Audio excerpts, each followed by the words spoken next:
Score, the podcast. The only show taking you inside the studios of the world's most celebrated composers and musical storytellers.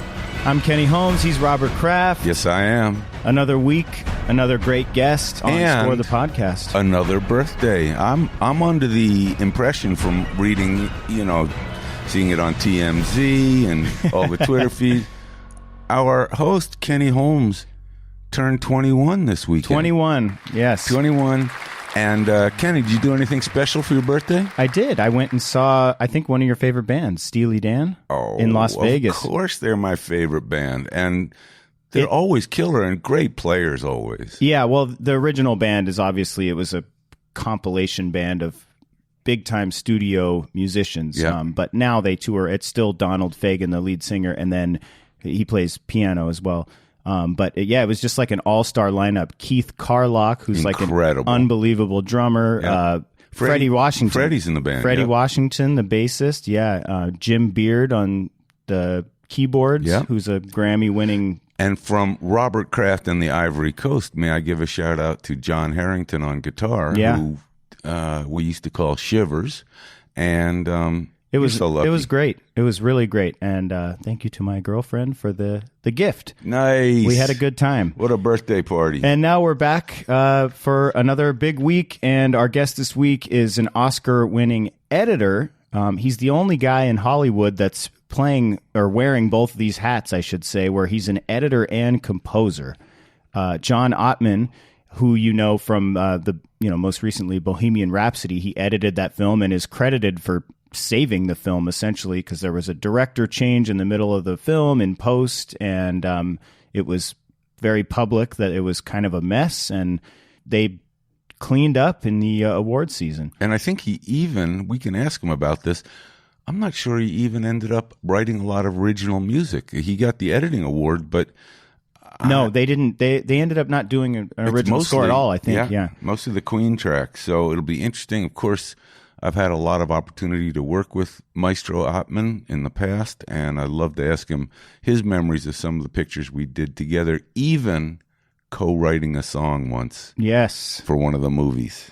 You sent me the clip. It's going to be fun. It's a little embarrassing, but I stand by my work. And we're also going to ask him about the controversial viral video that I'm sure everyone's seen at least a couple of times. It was seen millions of times, picking apart, I guess, his edit on the patio scene. Oh, can't wait to hear his thoughts on that one. Yeah, so we'll ask him about that and much more, and The Usual Suspects, a lot of his big films with director Bryan Singer and a lot of his other works. But let's get to some topics. I did see that Ramin Djawadi put out, as we're wrapping up Game of Thrones, sadly, they're bringing the tour back for the live concert, which I got a chance to see last year in Denver. And if it comes near you anywhere, if you have the means to go, you should go, because it's not just a concert. It's immersive. There's fire. There's fake snow. The musicians are dressed up. It's really cool. And I don't want to spoil it, but there's even people suspended above the crowd at times playing instruments. I mean, it's really like nothing you've ever seen in a concert before. I have to think that the incredible audience for Game of Thrones, who will be jonesing at that point for anything to do with it, will fill these stadiums. I mean, and the tour is massive. It's New York, Dallas, Tampa, Washington, D.C., San Francisco. They'll be in L.A. Yeah, among a lot of other cities. There's like 20 or something cities on there. And should be amazing. And Ramin's just a great composer and musician, so I'm sure the music will be And fantastic. Not only did they play, like if you went to the Hans Zimmer concert, it was just the music and like some visual effects on the wall, but with Ramin's show, there is actual scenes of Game of Thrones that they play to picture, so you really get brought back to those moments and the excitement, and it's really cool. You should definitely check it out if you can.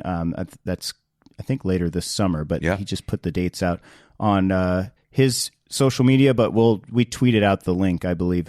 It's a big week this week with in the film business, because the Cannes Film Festival, the annual roundup of all the new pictures that are hitting the market, opens May 14th in sunny south of France, and a lot of interesting movies coming up. And also, wonderful jury this week for all of you who follow it. It's Alejandro Inarritu, the great Mexican director, is heading it, with Elle Fanning, the actress, is on the he jury. Did The Revenant, right? Yeah, he did, and he's a really interesting director.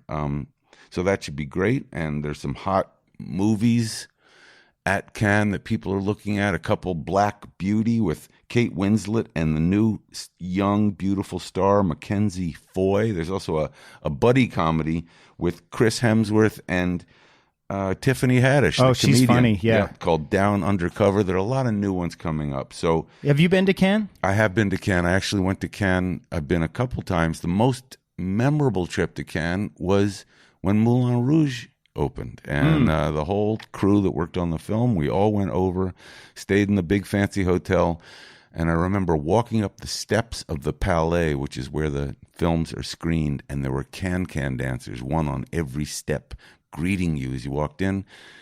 They showed the film. The French hated it, which was kind of funny because you think Moulin Rouge, this would be for them, and they sat silently. Oh, no. A couple smatterings of applause in the room. Was this the premiere? Premiere of Moulin Rouge is that, in France. Was that a little like of a struggle for the filmmakers to watch that? Yes, it was scary to see that the French rejected it. Needless to say, that was the only audience worldwide that rejected the film because it was a huge hit.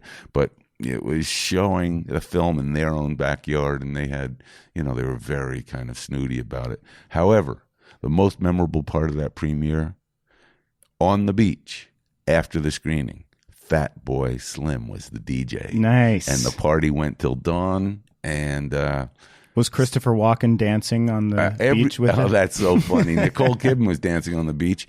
And Kenny, since you just turned 21, I have to be very delicate about what I can share. But when you get a little older, I can tell you what happened at that party. Okay. We'll save it. There's also some movies coming out in theaters this weekend. Of course, this past weekend, it was Avengers Endgame again. Still on crushing top. it. But Detective Pikachu had a good second place 58 showing. mil. Yeah. That's nice. So I'm sure they're pleased with that when they're and up against. our friend Henry Jackman scoring a movie, and good for him. And the music is definitely feels like a little Stranger Things crossover, like he said. It's fun. I popped into it on Apple Music and listened to it. Oh, that's for a nice. bit. Yeah, it's nice. Yeah, a couple big ones. I think the one that's going to try and make a dent is the John Wick series number 3, scored by Tyler Bates. Yep. They're going to take a who was shot on at last that. season. There's also a movie coming up which unfortunately won't get as much attention as it should because it's just an important cultural entry into our conversation these days, and something that I feel it's essential for all fans of both music and animals to see. The very moving sequel. You're really building this up. I'm excited to hear what it is. No, it's important. I think you should make time to see Shaun the Sheep, Farmageddon. Pretty fresh. Because those guys at Aardman are just about the most wonderful, sweet movie makers. They do such great stuff. And listen, it's the first sequel that's come out of Aardman, so we go back to Mossy Bottom Farm with Shaun the Sheep. I mean, how can you miss this? I might miss it. I'm going to be in line Friday at noon. Because I'm gonna find you in line and take that picture because Shaun the Sheep is one of my heroes. So who's in? We got to do it. Well, again, coming up after the break, we have John Ottman, Oscar-winning editor and award-winning composer. Again, wears both hats. I know that there's a lot of John Ottman music fans, but being able to edit and score the same picture, and we get to ask the question, which is on a lot of listeners' minds. How do you do both? John Ottman is next. Steven Spielberg and George Lucas. What about Strange Lands and Escape from the Everyday? It's brilliant, George. Before anyone knew them by name. Who's a good boy, Indiana? 400 grand? Let me explain. George, that's our money. Blockbuster. Everybody, take cover! Following the spectacular failures. Sir, are you all right? And the unexpected triumphs. I told you, George. I told you. A 6-part immersive audio series. Blockbuster. Subscribe now on Apple Podcast, Spotify, and all other platforms. Hi, this is Tom, Junkie XL. You're listening to Score, the podcast. And now let's go back to the show.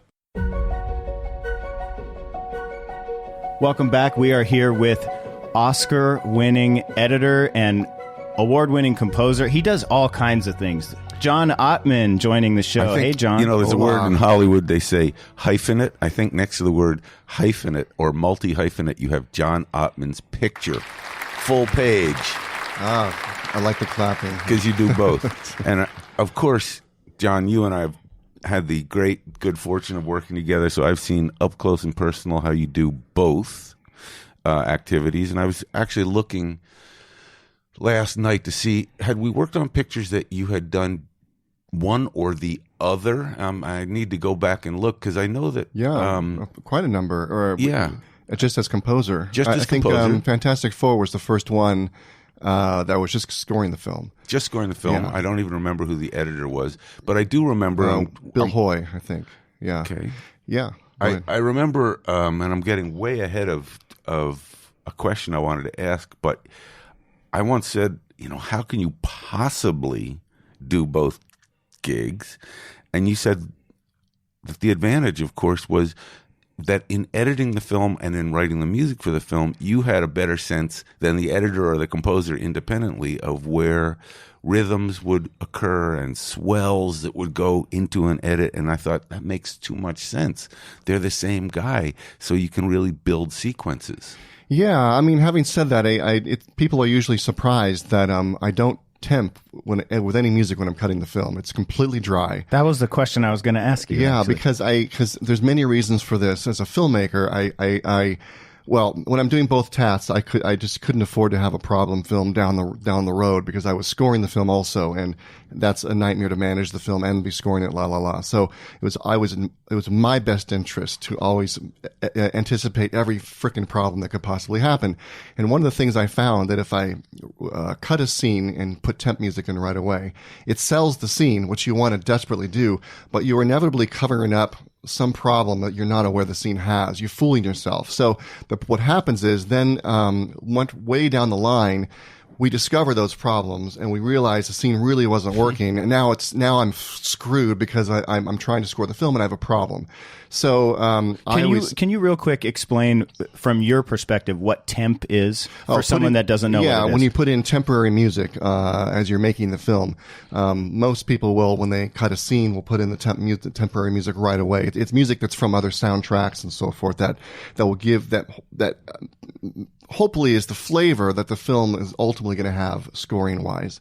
I mean, sometimes it's not. Sometimes an editor will put in something that's completely wrong, but everyone thinks it's amazing because they've suddenly saw a scene with music and then it makes the scene flow or it speeds the scene up. So everyone immediately figures, well, that must be the music we need, which of course sometimes is not what you should have at all. But basically, it also makes the composer's job harder. Right. And we get into the whole subject of, I'm sure it's been covered a million times on these shows, temp love and so forth. Yeah. Where composers come in and basically ask to rip off the score, which may not even be the right thing for the film. And sometimes it takes a composer who has more of an opinion and more clout to say, hey guys, I think this is the wrong approach, blah, blah, blah. Here's the reason we should do X, Y, and Z. And that will always garner a better score.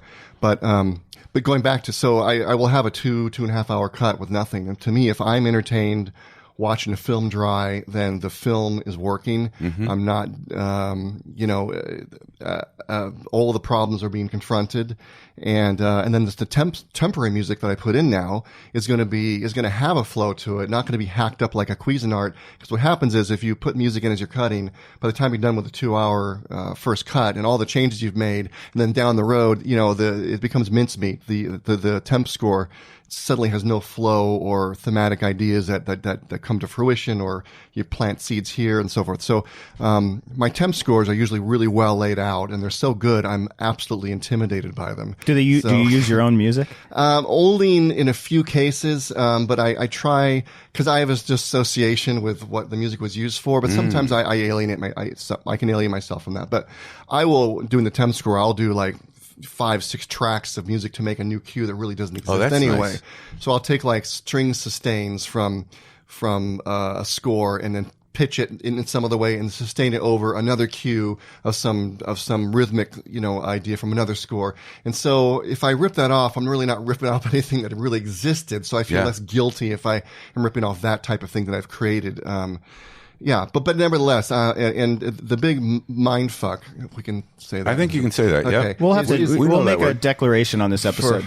For me, is when we are test screening the film, and so I was going to say, you said you don't put temp music in, which is often used to sell the film. No, so but we do it by that point. Right, when I get my cut together, then I temp it all together. Yep. I take 2 weeks and temp the whole thing. So, because we want to temp it before showing the studio and so forth. So when we test it, of course, I'm also writing the score. And so what will happen is I'll be in my studio. I finally have broken myself from the temp score. I'm in my own zone, doing my own thing. And then we have a test screening. So then I come and watch the film with the temp score. And my mind just explodes like, well, I start feeling like, well, I didn't do that little glockenspiel thing there. I didn't do that little Pitzig. Oh my God. And so you start doubting everything you're doing. So, in the early days when you have less confidence in your abilities, it would freak me out. And, I literally have to take an aspirin because I'd have a headache coming out of the test screenings and so confused about what I should do, I thought you were going to say you go to a test screening, you know what you should do, you know what the new music is you're writing, and some boneheaded executive, of which I may have been at one point, and maybe again, comes and says, that scene where the guy jumps off the building, is it possible we could put, and the suggestion is always, surf music there or, an accordion, and you think, I have a plan. Well, if there's a plan, it's well explained. I think that's all it takes is the composer to explain.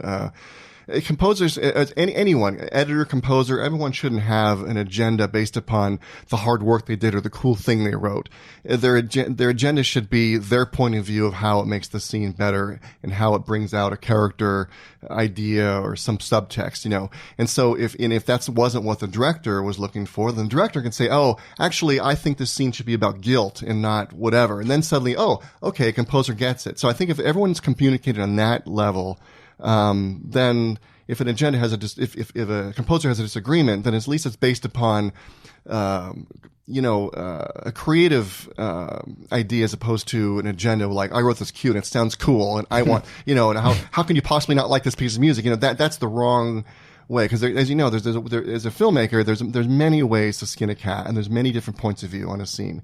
And I tell young composers, that you may have seen it one way, but there is another way to see it, I saw last night, actually, there was a post about some book that everyone knows that I've never heard of, which had the 20 rules for composers and be careful of. And one of them is there's another way to see the scene. Don't get locked into yours. Yeah. Have you ever been in a situation where you're hired for both editor and composer, and the director likes one of the jobs you're doing and doesn't like the other job, and it's uncomfortable? No, only because I only edit films under gunpoint. It's a blackmail thing that Bryan Singer would basically say, you're never going to score a film for me unless you're the editor. So I was always part of the equation doing both, and so I would guilt him into liking what the hell I'm going to write. It's like, how dare you stick me in an editing room for a year or two just to get to write a score. And so, but the thing is, it's like, by the time we were at the scoring phase, again, I would have tempted to such a terrific degree that he knew exactly pretty much the kind of score I was going to write. Yep. And Bryan, as much as I will complain or have complained about, every person complains about certain aspects of their director, the one thing I did like is he came from the old school like I did. So if I wrote a mock-up, he doesn't care how great it's going to sound. All he cared about is the tone, the feeling. Oh, good. And that's it. And so it was always great when I scored things with him versus some newer directors who they have to hear everything like it's completely utterly realized, because they don't come from the old days where you're simply conveying the attitude and the feeling and what it's about. Let's go back to how this all started. So what came first, the chicken or the egg? What came first, the composer or the editor? What path were you taking, and then what led you to the other one to do kind of both in tandem? Well, everyone kind of knows the story, but I guess the editing came first only because it was a byproduct of making movies, which is I did since grade school. And so then I went to USC, I took a directing course, and everyone would watch my scenes and comment how well put together they were and how they flowed. And so then, you can cut down this story. It's long. I'll try to make it shorter. I actually don't know it, but I am wondering. So I hope were you musical simultaneously? Oh, well, I played the clarinet in, grade school and marching band, blah, blah, blah. So I used to actually write music out with a pencil on staff and so forth. But there was, going way back, there was a crossroads, as you always have in your life, at high school. And I could take a filmmaking course or continue with a music course, and I could only do one or the other. And so I took the filmmaking course because I was told that you have to really know a lot of math and fractions to do music. So I said, screw that, I'm going to go start making movies. And so then I got kind of bypassed or what's it called? Not bypassed. Detour. Sidetracked. There you go. I like that. Thanks. That was the word I meant. Into making films. And so then when I went to USC, to make a long story short, I was making films. And then a guy in my directing course was making a thesis project, and Brian Singer was a PA on that film. And the film wasn't really working when they put it together. So they took it apart, and then the director asked if I would reconstruct it. So I kind of retold it. From the point of view of this old woman recalling her experience as a little girl, because it was a period piece, fortunately. Anyway, put the whole thing together, and Brian sort of had a bird's eye view about what I did to the film, because he was on it from the very beginning. So then we did a very short 20-minute kind of diner-esque film together. He asked me to edit that. He wanted to act in it, which was a mistake, because then he was terrified, so he'd sit there frozen, so we had to get him drunk. And then, so then I ended up co-directing it, and he graciously gave me the credit. And then from that, we put together a low-budget movie called Public Access, which no one saw, but it was a feature film that won the Sundance Film Festival. So, so the music thing, I'd been doing the music as a hobby, rescoring my friends' student films and so forth, and doing like Quick Set Lock Company training videos and all. It was all this feel good, and Brian would say it's all this gay stuff you write. And so when on Public Access, which is about this very dark, sinister character, when the composer dropped out in the 11th hour and we had a Sundance deadline, I said, well, I can write the score. And he says, yeah, all you do is all that feel good stuff. And I go, no, I can do dark and sinister, So the joke of it, of course, is that was successful. And then we put Suspects together. I said, well, I just want to write the score. And he says, hell no, you're never going to just do one. So that's how it happened. And the irony is I got pigeonholed then as the dark, sinister composer guy. That's what happens. That's what Hollywood loves, is put you in a box. Right. So, even though Suspects was not necessarily a dark and sinister score, it had elements of that, but still, I think it still fit in that pocket for people, and then from there, I did a lot of, darker films. It seems like there would be more people doing what you do, doing both the editing and the composing. Are you the only one? Well, I think a couple of people have done it here and there, but editing a film is already a horrible lifestyle, and then to put on top of that, scoring an entire picture and managing the whole thing, it's just I got away with it because I was young. And you don't care if your life's passed you by because you're young and you don't really realize it. But when you start getting older, you're like, what the fuck am I doing? So after Apocalypse, I told Brian I can no longer.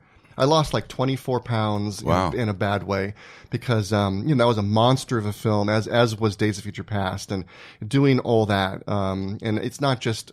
People don't realize that the editing of a picture never stops. You have your test screenings, you have your ADR and your actors. And pictures never lock. Never locked. You have thousands of visual effects shots. And you have all the diplomatic conversations with the studio and all of that angst. And then in the middle of that, I'm writing 120 minutes of music. So it's inconceivable. Yeah, and I was telling Robert how my fingers would just bleed the whole time because I would just chew my skin off my fingers. So I was like, hey, I cannot do this again. So after Apocalypse, I said, that's it. I will score the films. I will never be the filmmaker again. I can't. So, but then, of course, Bohemian Rhapsody happens. I'm like, how do you fucking say no to that? So, and I figured if I were to score the film, which was the original idea, I wouldn't be writing much score anyway. So, and even though it was going back to editing jail, I couldn't say no to that because it's such an amazing. Was that part of the initial deal with with Brian. Once it's always again, the you're going to be editor and I'm going to be composer. editor, composer, and sometimes producer because I sort of manage the whole thing.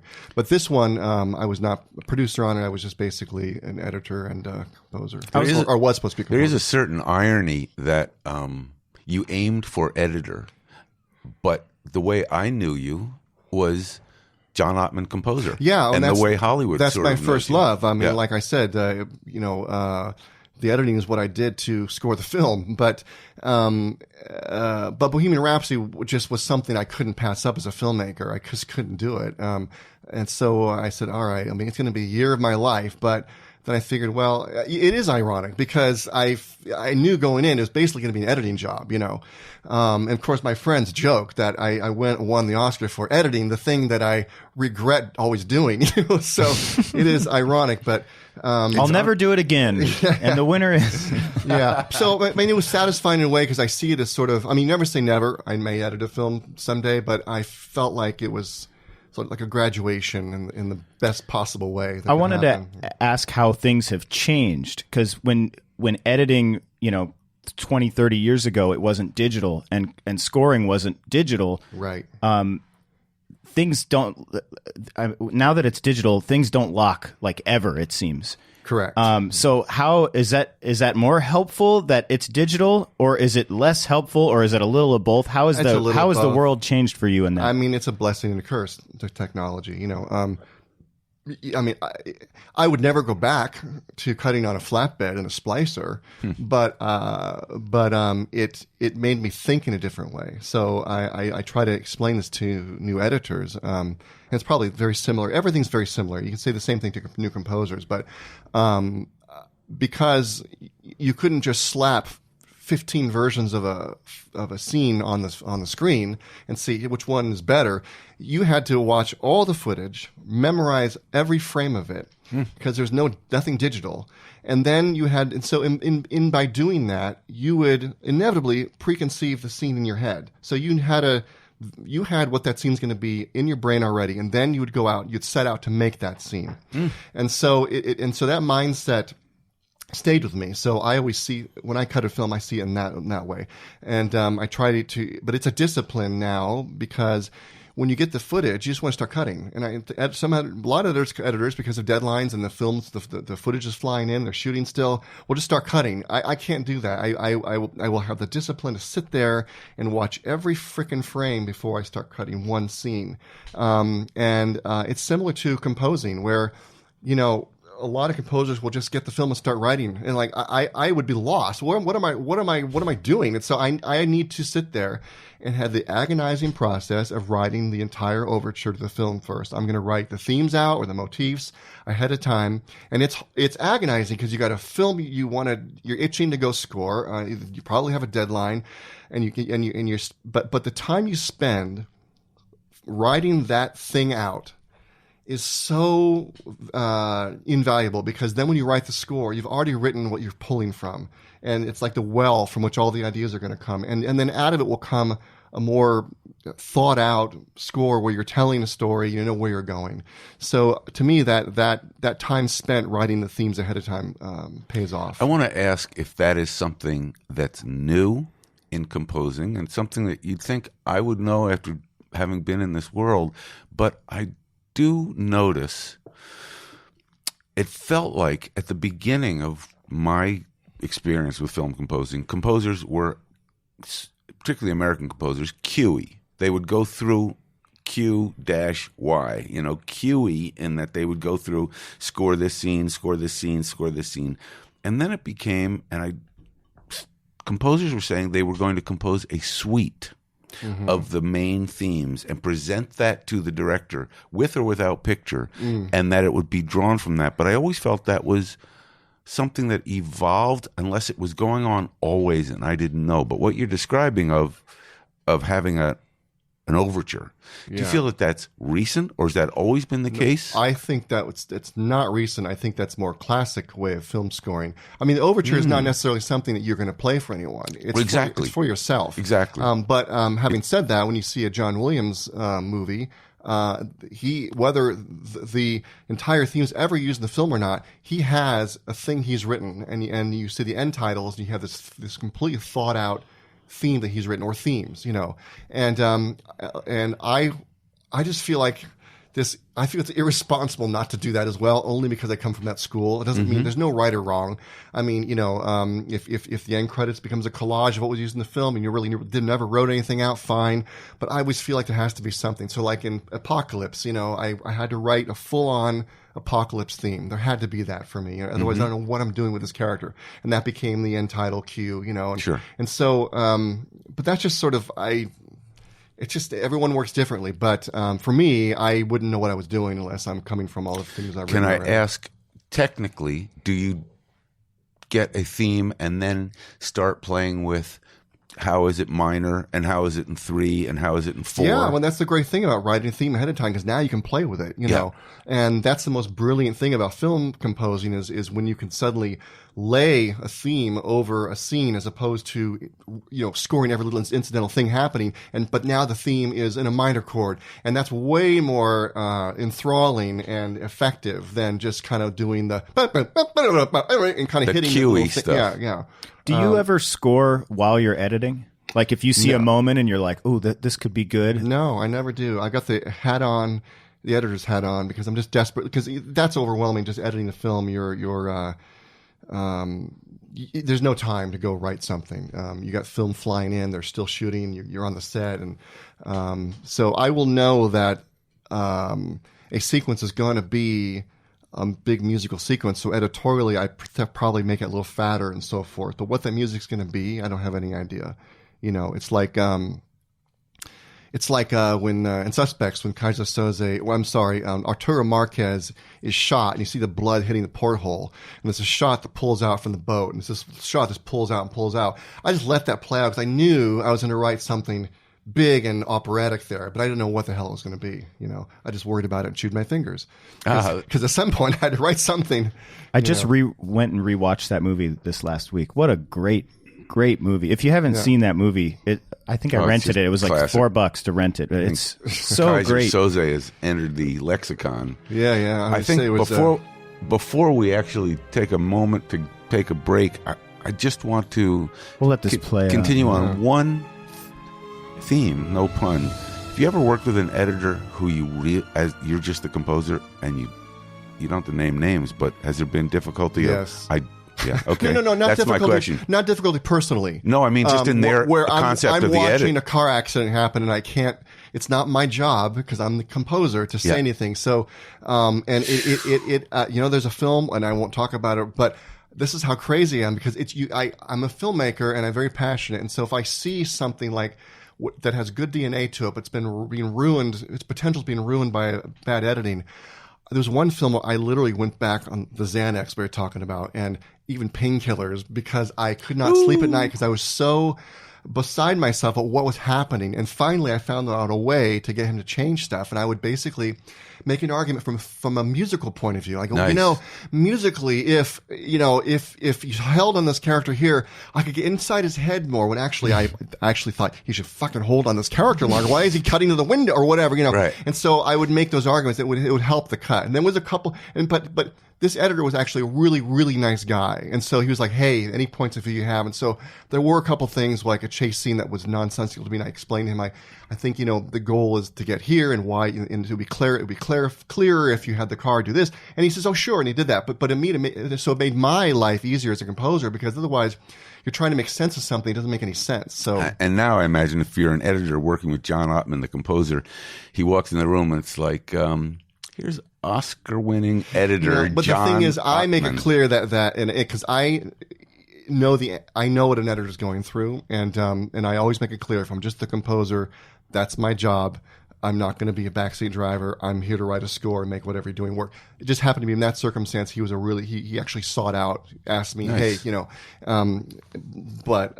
you just go home and vent to the wall at the end of the night and not tell anyone. It's just so hard, because I mean, if you see that there's no DNA in the film already, and the film's a dog already, okay, you don't care as much. But when you see the film has such great potential and it's not being reached because it's not being edited correctly, when you say that, when it's a dog, when you're editing, are you like, this is a dog?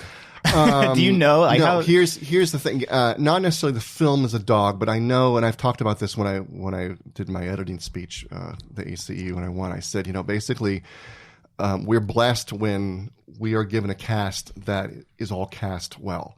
Because it's the worst thing if you have an actor who may be a good actor but is miscast, and then you're polishing a turd for a year or two because there's nothing you can do about it. There is something you can make it better.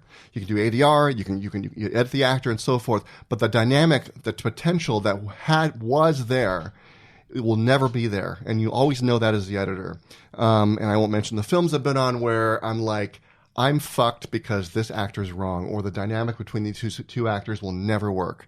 And so no matter how much of a great film I can make, it will never be that terrific, as good as it could be, because people go to see a film because of the characters, It's just so true. There's a motion picture I worked on, of course. The chemistry between the two was so wrong and so obvious from the minute they were on screen next to each other. They would never be a couple in a million years. You can't imagine the two main characters fucking. It's never going to work. Exactly ever. Right. And in this movie, you wait for them to kiss, and you think when they do, that's so wrong. Or you're like, no. Yeah, but it's 3 hours of gritting your teeth, and amazingly enough, the audience knows that right away. Right away, yeah. They know it right away. I don't see these two. By the way, you go, isn't she like 10 years older than him? And how are they the same a couple in this? And you just, absolutely right. You become a therapist. Yeah, right. We're going to take a quick break, and then when we come back, we're going to jump into Bohemian Rhapsody, BoRhap, the Oscar-winning film. More with John Ottman when we return. Hey, Score fans, it's Robert Kraft. We're back to the show in 25 seconds. If you like what you're hearing, do us a quick favor. Rate and review the show on your favorite podcast platform. It just takes a second, and it helps the show grow. Hey, thanks. We're going back to the show right now. And the Oscar goes to Bohemian Rhapsody, John Ottman. This is the first Oscar nomination for John Ottman. Thank you, Michael Keaton, for that announcement. Does that get old? Do you like hearing it still? It's surreal still, yeah. I'm like, sometimes I wake up and did that happen? Where do you keep your Oscar? But it's satisfying. I meant that when I said I want my parents to have it. So when they were about to leave, we're like, well, we can't put it in the luggage because that could get stolen. And it's really heavy. My mom's in a wheelchair, so that'll be hard for her to carry. So I still have it on a shelf in a little screening room I have at the house. But they live in Carmel, so when I drive up there, I really don't want it here. I mean, it's nice, but I want them to have it, Who was your competition? Do you remember that? And were the editors that had spent their entire life just editing, and here's a guy who really that asshole. Yeah, but, right. No, but I've been editing for 25 years. Yeah, of course. But it was Green Book and nice. Black Panther and The Favorite and some good films. One other one. I feel terrible forgetting whoever's. It's all right. It was all yours, and you really did. I know, and I think a lot of people know that you did more than edit. You really brought that film together. It was a unique situation that most people know. There was no director once we started post, or we had a replacement director for the first 4 weeks of post, and then he left to go do Rocket Man. So it was just me, which people say, that must have been just a terrible, crazy, brutal experience. Like, no, it was great. It was just me. I like being left alone, And of course, the producer, Graham King, and his partner was basically a little trio. And Graham King was in L.A. at the time, and he would come to London every few weeks and check out what I was doing. And so it was basically because it was a well-cast film. I wasn't dealt some bad cards. Right, exactly. When I saw the first dailies come in, I was like, thank God these guys have a chemistry, and now I can mold clay. I can make a great film and not worry about a problem the whole time. I mean, there's enough problems in any film. It had its problems. Every film does. But I could concentrate on those and not something that I could never improve. So, or to a degree where it's going to be cripple the film. And of course, the hardest part is if there's no director, it's in the inevitable part where you're battling or having diplomatic discussions with the studio, yes. which is every film. So I'm not going to throw anyone. And did the studio Well, you always have disagreements. Sure. You have different points of view, and they were getting sold to Disney at that time. They were distracted. Yeah, and there was that crazy thing. And this was a shot in the arm, actually, for people at Fox because all that was going on. But you have your test screenings and you have your postmortems and discuss.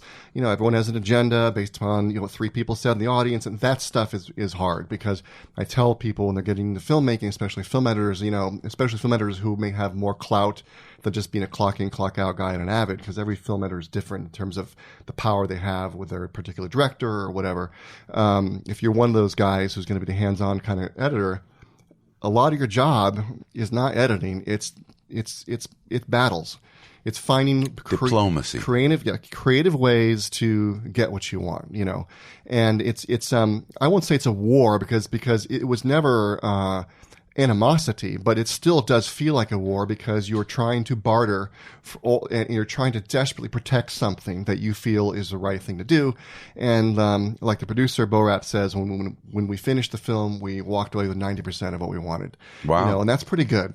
That's so, but but that's what but you never get everything you want. Sure. You mentioned that there wasn't earlier. You mentioned there wasn't an original score. Was that the plan from the beginning, or did you make that decision, or who? I made the decision, and I could see on Graham King, the producer's face, that he pretty much saw it that way too. Because when we talked about score, I could judge that he knew the writing on the wall as much as I did. Whereas 3/4 of the way through the process, I was like, this is just going to really date the film if I put film music in here. And I'm saying that as a film composer, because as the filmmaker, I'm like, I want this film to be timeless and not feel dated later, and also just be pure, with Queen's music. So I had all the stems of the different tracks of the music. So I would take out Freddie's vocal, like when he goes to the doctor to get his diagnosis. I used a song of theirs and took out Freddie's vocal and used the orchestral tracks as the score. How cool! You had the stems of all the Queen stuff. Oh yeah, that's great. So I was wondering about that. Did you remix some of the Queen? Yeah, I did my own remixing in the Avid, but then we did a much more refined version of the final dub because I would just ask for, like, give me drums, give me guitar, bass, and vocal. That's all I want right now. Did you ask Brian May, or is there an engineer that they had? His engineers. Yeah. And so then when we went to the final dub, they had like billions of splits for all these different tracks and so forth.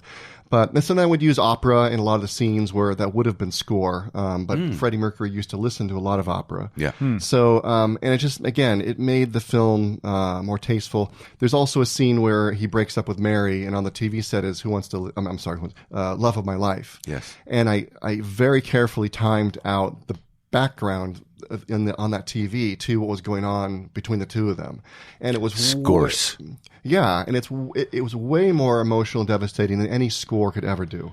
In fact, ironically, Brian May had suggested that we score that scene. I was like, I was the one saying no because it'll make it feel schmaltzy. How much did Brian May and the Queen members have in this? I know that they were producers on the film and they kind of signed off on making it, but were they in the room with you on a lot of this stuff? Not a lot. They would come in maybe every couple months, really, just to see basically the musical sequences and how I maybe butchered. I had to cut down the songs. Sure. Inevitably, I had to. So I was always terrified of Brian May coming in and freaking out about where I cut. But so I would try to be as invisible as I could. Inevitably, I joke, it's true that a lot of the fluff would be inevitably in a Brian May solo. And so he'd get a little depressed, like, well, can you put back a couple bars, and if you put a little more there, maybe you could take them out over here. I'm like, okay, I'd fine, But that was really the extent of our interaction, was really just these musical sequences that I created, And then they were at the final dub of the film a lot. Wow. That's so dangerous because the band members could say, oh, yes. And if they were cooperative and supportive, that's a gift. And there was a learning curve, especially Brian May, being a physicist, was fixated with the Atmos and the surrounds and the little computer that showed the dot and where you were focusing the sound and so forth. So we spent a lot of time that we normally would not have spent kind of going through stuff like that. We collectively spent almost 2 days, and I'm not kidding you, on the Fox logo because Brian May did a a nod to the Fox music with electric guitars. And it's on the soundtrack. Very cool. Oh, is it? Yeah. Yeah. But he was so fascinated with the surrounds and the Atmos that we spent forever doing different panning and all this stuff. And we're sitting there going, oh my God, we're never going to get this dub done. We're like spending 2 days on the Fox logo, you know, and then add the Fox logo. Then what do you do with the new Regency logo? So we're like, well, we can have an audience, you know, applauding. Then we can have Freddie say something. So what was Freddie going to say? So we took the hey, hey, hey thing, you know, but that took forever, you know. Did these decisions rest on you? Because without a director in the room, who were they turning to say, we like it, we don't like it? Yeah, it's basically, it's not unusual for the editor to direct the music, the final sound mix. But the director will come in every couple days and make notes and so forth. But, yeah, it was just me doing that. I can't tell you something uncanny, and you might have remembered this from days gone by. When I was at Fox, the one sacred rule was the Fox logo does not get Yes, with. I remember that because of X-Men 2. X-Men 2, exactly right. I did this really cool thing over the Fox logo, and the orchestra clapped, and they loved it, and we were all excited, and then all the memos went out. They fanned out in Fox, and we had to remove it. So in Days of Future Past, 10 years later, I did it again, but this time I put it in the Avid from the very start, from when we showed the studio. And so Emma over there, she got used to it, and she loved it. So then that got it in. So I got to molest the Fox logo there, and so that's good. I know the one thing that broke it through, because a lot of people on Speed 2, I think, Jan de Bont had this kind of kind of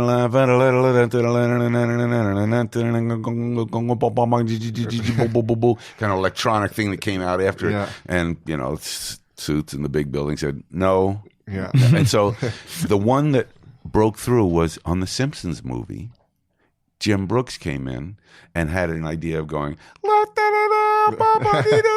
know, there's a Simpsons character in the O of 20th Century Fox. It's like Nelson or something. I didn't even know that. So, of course, I had to go to the big guys and go, you know, I who wants to tell Jim Brooks? And the chairman of the studio said, there's actually a asterisk next to our rule. You can't fuck with the Fox logo. If you make $1 billion for the studio, which the Simpsons have, you can. Right, you have a little power there. Right. Yeah, so, but from then on, they've allowed it, and electric guitar thing. Yeah, and no one's going to argue with Brian May if he really wants to do something, because, you know, they spent 10 years developing this with Graham King, the was it that director. long? Yeah, I didn't realize that the picture had been going that long. So, and they, obviously the film couldn't happen without them and their blessing. So, if they wanted something, they were going to get it. They didn't ever ask for anything, but that was something that Brian May would have absolutely would have been furious had we not used it. You know, and of course it made sense to do it. It was brilliant. Joyful for them to spend 10 years on a project, get it cast, be through everything that they went through, and have it. Has it crossed $1 billion? Almost, yeah. It's insane. It's I always felt, and I'm Mr. Glass half empty, as you know. I always feel that everything bad's going to happen before the good happens, because I want to be pleasantly surprised by the good and not depressed by the good thing that I thought was going to happen. So that's just the way I see life. But I always knew this film, like I said, when I got dealt the first dailies and knew the cast was going to work, I always felt it was going to be successful, but not this successful. When I first saw Rami with his hair short and the mustache, it was like transformed. I was like, oh my God, I don't even recognize him anymore. He is Freddie Mercury now. Pretty amazing. It was intense. Want to ask you about how the director change affected your editing, and there's obviously the viral video of the patio scene. I would love to talk about that one. But in fact, I went to Fox the other day. Okay. And had them fire up the Avid and all the media, because I wanted that scene the way I'd originally cut it. So someday I'm going to do a fucking dissertation and show, here's how I cut it originally, and then here's what happens when too many cooks get in the kitchen and are paranoid about pace. The edit in the film is not yours. No, it's mine, but I mean, it was mine after tremendous amount of notes and pressure to cut down. Here's what happened. Basically what happened. What was the first part of the question? Because we're like focusing on this already. Oh, just when you're editing and the director changes. Yeah. No, see, was there a reshoot? That's a misconception about that particular scene being affected because of changing directors. That all get misquoted. The original scene where they meet John Reed was done in a studio. because the story was one way. I flipped around the concerts. So the Japan concert and the tour of USA used to be in different order. So when they met John Reed, all the dialogue didn't make any sense. And so we had to reshoot that scene. That's the only reason. Wow. And we thought, well, let's go outside for a change. So we shot it at a pub. And so it was a whole new scene. But so the editing of that scene, nothing to do with the new director. What happened is typical in films. Studios are usually just petrified of getting through the first act. We've got to get through everything really fast, And so, and yet this film, every single test screening, the audience was wanting more. That was their notes across the board. We want more, want more, want more. So we actually did. I had this idea of him sitting at a bus stop, so we shot that. And I said that, there needs to be a bump in the road for the band, the classic thing where, oh shucks, we're on this high and then we're not going to make it, and then they make it. That's you have to do that. So we shot the scene of the band breaking down. That's their dip in the road, literally. I mean, right. But it was so brief. I wanted it to be protracted. But having said, so we shot those new things, but because they were new things, now there was this paranoia that the first act was getting too long. Basically, so the idea was, let's just blow through meeting John Reed and make it almost like a montage, So I took the original version that I cut and all the nuggets and cool things in it we wanted to preserve. Graham and his producing partner, Dennis O'Sullivan, were like, we want to maintain what the scene was. So I kept hacking it down, faster, cut things out of it. But, if there's a look or something, you want to keep it in there. So what happens is by trying to keep all the old stuff in, but having the scene be half the length, it made it too fast. And at the 11th hour, I went back and I fattened up the van scene and some stuff at the bus stop so it could breathe a little more. But I never got to that. I myself just was not seeing it as it was so fast. But what killed me about the focus on this one scene is there is another 110 minutes or whatever of movie there, Oh, yeah. I'm going to pat myself on the back for. Show him your Oscar. Yeah, it's like, and I'm not, I sound defensive, but, I was nominated by my peers who take editing very seriously, and they know what I was doing there, Anyway, but wasn't that whole kerfuffle about the scene one dude online who did that who thing? gives this like very intelligent sounding dissertation, and his voice is very authoritative, and it sounds like he is the editing authority on the universe, and it's like I'm like, and but the most depressing thing is like 500,000 people watch that freaking video, so someday the world of the internet. I'm going to do my own video. Please do. Even though I don't want to uncover this thing, although it's like one way to let it go, but it upsets me because I think it would be very instructive to people who fell for the brilliance of his analysis to show them, no, this is the way the scene was, and here's what happens on a film, But I won't not blame. I mean, I won't take blame completely away from myself because I should have gone back into that scene and put my foot down, and like I did throughout that film. Many places I could tell you the wars that happened. On every scene of that film, there was a war. Of course, there always is. And defending it, and keeping the integrity of that scene, and keeping it not artificially sped up. And that was the one I missed. I think the irony of all of it is, I'm going to say, as somebody who's seen, I'm going to say 1 billion movies, maybe 2 billion movies, both professionally, and I didn't even know there was an issue. Same. The funny thing is when you're in the theater, you don't notice it. Not at all. But when I showed it to my friends in my little screening room here, I was like, holy fuck. It's amazing. It's a different experience in a theater, as you know. And for some reason, you just are so sucked into it in the theater, you don't notice that rapid fire thing. But I'm also going to say one thing as well. Film editors, a good film editor, it's not just about the snazzy shit they're doing in the movie. A film editor's job is to step back, the macro view of a film, of course, and tell the story. That's that's their main task. And so a lot of people don't give that credit for shaping the life of a person in 2 hours, and trying to make those decisions. And because the film could have been 4 hours long, and so making those painful decisions, how to keep it emotional was my bottom line was. The film has to be emotional. That's it. I think the answer to whoever that dude is who posted the thing, $1 billion. How bad could this scene have been, or how important was it? Well, might have been... in his defense, there are some pretty bad films that make $1 billion. You might have a point. Did you guys, the final scene, I thought I heard you say in a previous interview that was the first thing you guys put together? Not put together. It was the first thing we shot. Okay. And so I got to work on it for a year, and that was the thing that kept me up at night, literally for a year. You know, I mean, even if I got up to go pee in the middle of the night, I was thinking about Live Aid. It was Live Aid, because I always say it was the Death Star sequence for Bohemian Rhapsody, where if it didn't work, the film would be a disaster. So obviously, it took many iterations to create that sequence and conceive of it, because you know, all the crowd and all anything shot off the stage is all CGI. So I would design those shots. And was it put together just like the broadcast? Because I went back and watched, and it was almost shot for shot. No, not really. I mean, there are shots that look like the broadcast, but in terms of how it's presented, I think it's completely different. I mean, this is more you're on the fly in the wall, and you're there in seen it in a different way than you would have watching a Live Aid video. Otherwise, why do it? Because I had the emotional components of the story. I had Mary off stage. I had, Jim Hutton and his manager and so forth. So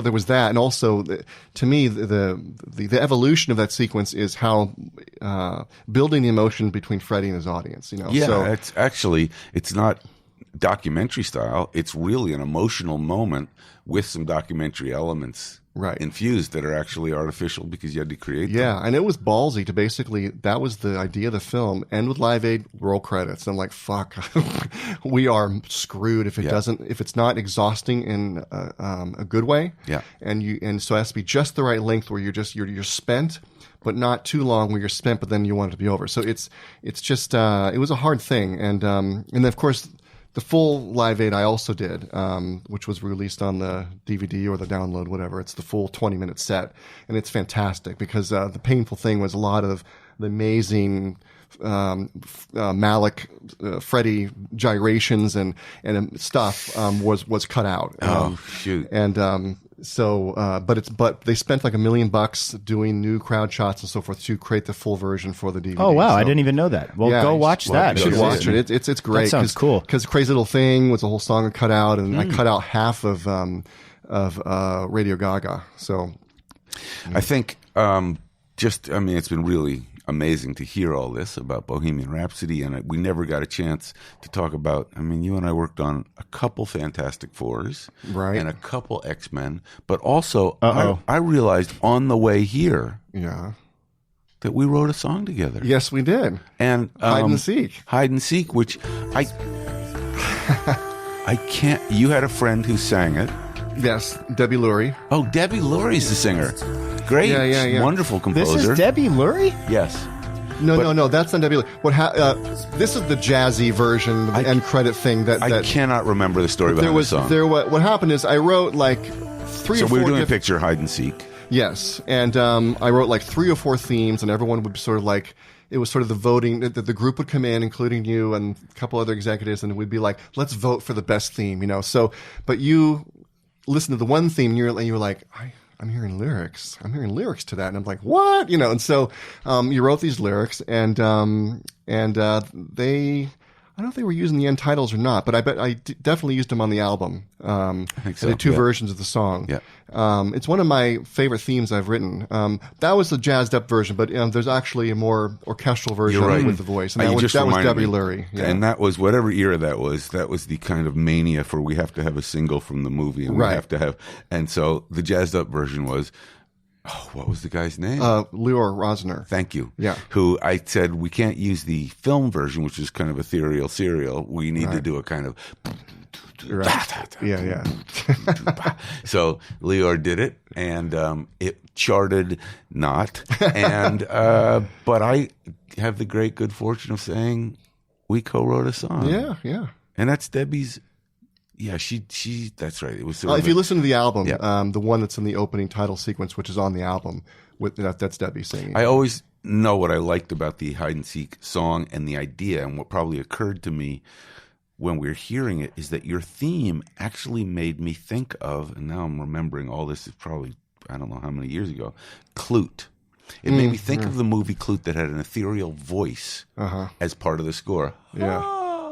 Whatever that. That'll be a good drop from now on. There was a woman's voice every time Jane Fonda was kind of in trouble, and this theme made me think a little bit of it. And so, hide and seek. I can't. It was Robert De Niro. Yeah, and Dakota Fanning. Yeah. In our youth. Yes. The precious. John Ottman, what a pleasure to be in. Hey, we never got the name of John's studio. We always identify. We always say we're broadcasting live from. Are you about to name it for the first time? Wow. Ottman Sound. The Koi Pond. The Koi Pond. I like that. There's a koi pond outside the window. You literally, no joke, you cross a moat with a bridge. It's like a modern castle. There's tortoises or turtles. They're turtles and koi. It's amazing. Broadcasting live from the Koi Pond. From the Koi Castle. John, what a pleasure. John, thanks for coming on the show. It's great to see you. Really a treat. And anything we should be looking forward to coming up? No, I mean, I'm just in taking a break? weird transition period of it's either shit or get off the pot in terms of directing something. So, but I don't want to do something hasty. So I'm in the position where I can just take my time and try to find the right We're holding project. our breath. Yeah. Thanks so much for joining us, John. Really appreciate it. Reminder to our listeners, follow us on Twitter at @ScoreThePodcast, and be sure to rate, like, subscribe, follow, all that good stuff on Apple Podcasts or wherever you get your podcasts. Take it away, Robert. You know, you can rate, you can subscribe, you can also send a little emoji with a kiss. We like that. Yeah. It says, we love you. Thanks so much. Oh, and go get your Score the Podcast t-shirts now in the Score store, score-movie.com/store. Right on. Thanks, John Ottman. Cool. We'll see you next time. All right.